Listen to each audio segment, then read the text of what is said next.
Okay, after looking at all those different Bible passages for the giants, and the implication was, at least from the Bible, that there was this crossbreeding between angels and humans, which is so hard to believe, but the Bible said it was so, and also there was a descriptive passage in there that not only talked about it as being giant in terms of tall, but gave a reference to 6 fingers and 6 toes. And let's just start here on this first slide. And one of the troubles is everybody is skeptical of any image or even movie that you have on the internet, because who messed with the photo? Photoshop. What might they have done? So I've got a couple of images here, which if you want to just discount them out of hand, fine. If you're at least intrigued by it, go look on the internet. You'll find bunches more photos. Now, a couple of the reasons why I wanted to do this presentation is to show that there was actually documentation at the times these giants were being unearthed, and still are to this day, and that will give you a little bit more confidence that this isn't just a Photoshop phenomenon, that's real and it's been happening. So take a look at a couple of these photos. As we flip through the slides now, just use the pause button. I'm not going to sit and read to you news articles, but I'll give you 10 seconds on each slide to hit the pause button. We'll go through them and make some more comments toward the end. So here you see a couple of photo shots of unearthing what appear to be giants. You can see, how big is something like this, 25, 30 foot. Again, the head of this thing is probably representing something that's 14, 15 foot tall. This was in a newspaper or a magazine, I guess, named Strand, and here's the text that went with the photo. This thing was unearthed and was supposed to be 12 foot 12 inches tall, and there are 6 toes on its right foot. And so just an example, and they're calling it a giant and whatever. So here's a little bit more physical proof of some of this that we've been talking about. Okay, and here's a New York Times article, and again, hit the pause button if you want to read it. I'm just going to flip through some of these New York Times reports and a couple other newspaper reports, and you can hit the pause button if you want to read them.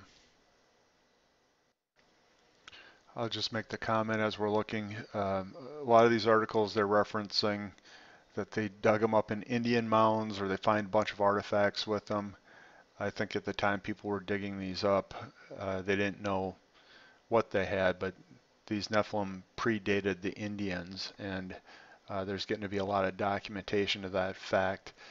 I guess the second thing is there's a phenomenon that starting right after the turn of the 20th century, in the early 1900s, almost universally, when something like this was dug up, the government, specifically Smithsonian Institute, would show up within days, take control or purchase the skeleton, or somehow get access to the skeleton, and it would be gone forever. And so it sounds conspiratorial, but if you look in the context of the other work, and take a look at a couple of those videos and signs of the times and reflect on what might be coming in the tribulation period, there is a grand kind of conspiracy to form the one world government. And if we, like we postulated there, if Satan's putting together a revived Babylonian empire like in the days of old with Nimrod, it would make sense that they would try and get rid of all the evidence, the fact that those people in that kingdom existed in the past, so that when it came upon people, they would believe all of a sudden this was something new. And again, it could be the great deception that gets brought in. And a couple more articles here. And again, you can see 1883, 1890.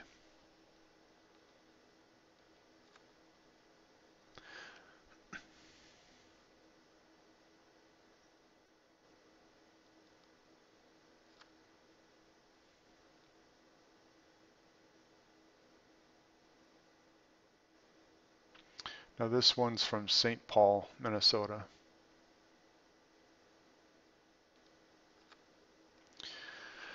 Okay, so, and there's plenty more. I included links at the bottom of these videos so you can go take a look at where these photos were from, and you know, go back and do some more study yourself.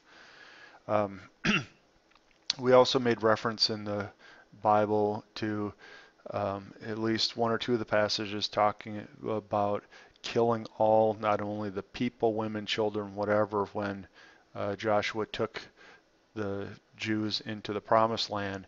But in a couple of cases it said kill the animals, and I think that there was also a reference at the time of the flood that all flesh had been corrupt. Maybe that's the reference actually I was thinking of in Genesis, where it said kill all the beasts and the birds and whatever. That led to speculation in that video about, was there something going on more than just the human angel issue? If this is genetic tampering, was Satan setting up a program where all of the flesh on earth was being tampered with? And there's no immediate proof of any of this, but you definitely see in the Egyptian hieroglyphs not only these vast size differences and even odd shaped heads and disproportionate skeletons, like you saw in the newspaper articles. There was disproportions to some of the skeletons that were unearthed. But again, you can see here probably the kings and priests were these giant people, and then you see the minions back here. So again, here's another example where the giant is here and then minions, and this is painted right into the hieroglyphs. And then down here is also what I was getting to with the all flesh was corrupt. Now, many people say, well, hey, the gods of the Egyptians included things like, you know, falcons and whatever else. So isn't this just a way of symbolizing, if they have deity and humans, isn't this symbolic? And that very well could be, but might it also represent, if we have this type of genetic manipulation going on, could there be something else going on with this being documented in the Egyptian hieroglyphs? So I'll just leave that as food for thought and not going to try and prove a point. And here, so that was Egyptian hieroglyphs. This was Mesopotamian, and remember that's where Nimrod from the Bible set up the original cities.